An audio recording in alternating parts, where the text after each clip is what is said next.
Listen. We're in the Champions League. We're in the Champions League. Finishing top 3. We're in the Champions League. Where's Liverpool? Not there. Where's Chelsea? Not there. Where's Spurs? Not there. Oh my God! You're not going blind because you did not qualify. What's going on, guys? John here checking in for the United View, the match report of the game, Galatasaray versus Manchester United. The game has ended 3-3 in Turkey, and that pretty much diminishes all hopes and all chances of Manchester United making it out of the Champions League. And I really hope the intro isn't doing the whole, we're in the Champions League, because we sure as hell don't deserve to be in the Champions League. We haven't deserved to be in the Champions League, as we've seen with performances throughout the entire season. Our Champions League campaign has been awful. And this is not the media going on a hatred campaign against Manchester United like that we're seeing them do in the Premier League. This is true. Our Champions League campaign has been awful. How have we managed to score this many goals in the Champions League, but also managed to come up with this many clangers and errors and concede this many goals? I tweeted that we lacked character, and people went off and saying, John, it's not a we thing. We played well today. That hurts me because I agree with you. We played so well today, and that's what hurts me even more. The thing that upsets me is that at the end of the day, it's a team result. And throughout far too many times this campaign, we've lacked character in totality. Andre Onana's errors today, I believe, costed us this match and the 3 points. And we're going to talk about it later down the line. But that's a fact in my view. That's a fact. And the thing about Andre that I love is that he probably knows that as well. He knows that's on him. And I truly hope and pray that he'll come good for us. And I'm optimistic that he will. But this Champions League campaign in particular has been awful.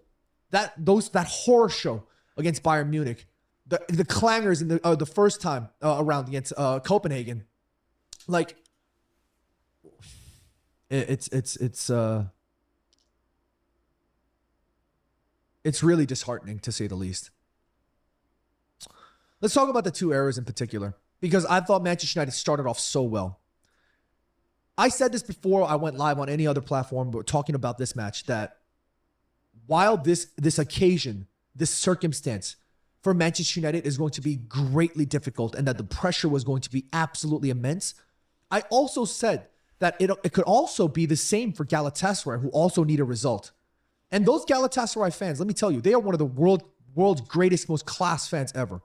In terms of the way that they back their own, in terms of the way that they support and show love to their own, and also in the other side of the spectrum, show that much hostility and that frightening factor to the traveling team. Those Galatasaray fans are incredible. They are the 12th men of all 12th men. But I also said, like I said before, that could potentially be a bit of a double-edged sword for the Galatasaray players.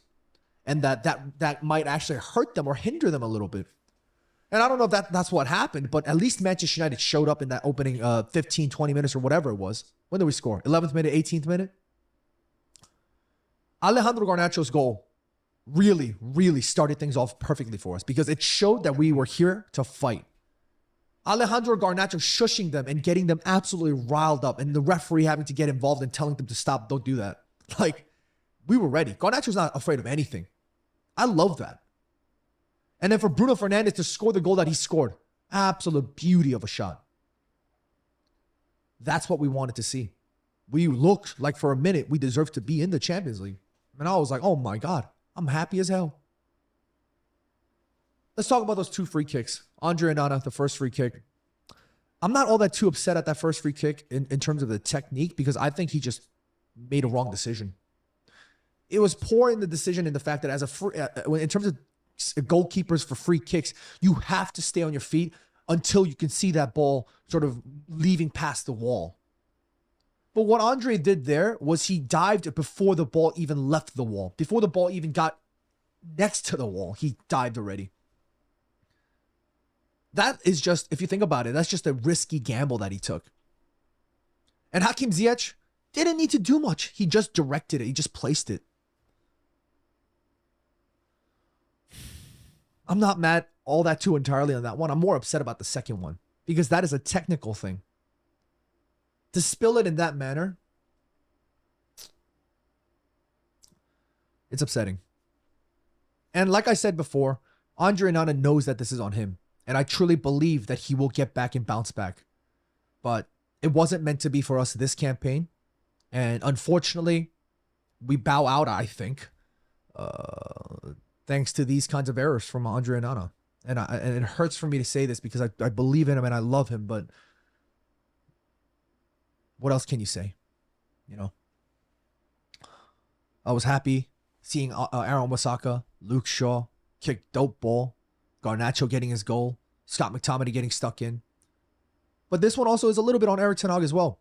For the first time, I can definitively sit here in front of the United View family and say, I'm a little suspicious about these substitutions. I know Amrabat had to get substituted because he was on a yellow card, but Scott McTominay's positioning is god-awful. Him and Bruno Fernandes overlap each other in terms of how far forward they want to get up, right? But in the second half, you needed to change things around a little bit. I'm not blaming it on Scott McTominay entirely because it's a team effort, but there were so many gaps in the middle of the park towards the last 15, 20 minutes of the, maybe not 20, last 15, 10 minutes of that second half. I know the legs are going, I understand, but we had no phases of play.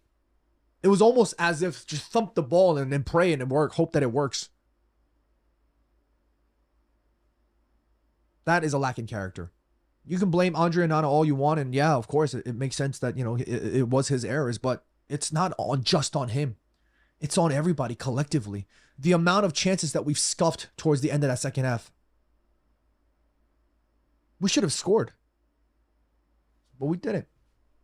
We should have won, but we didn't.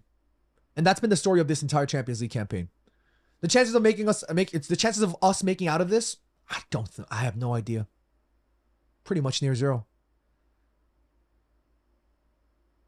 My man of the match, I don't even know who to give it to.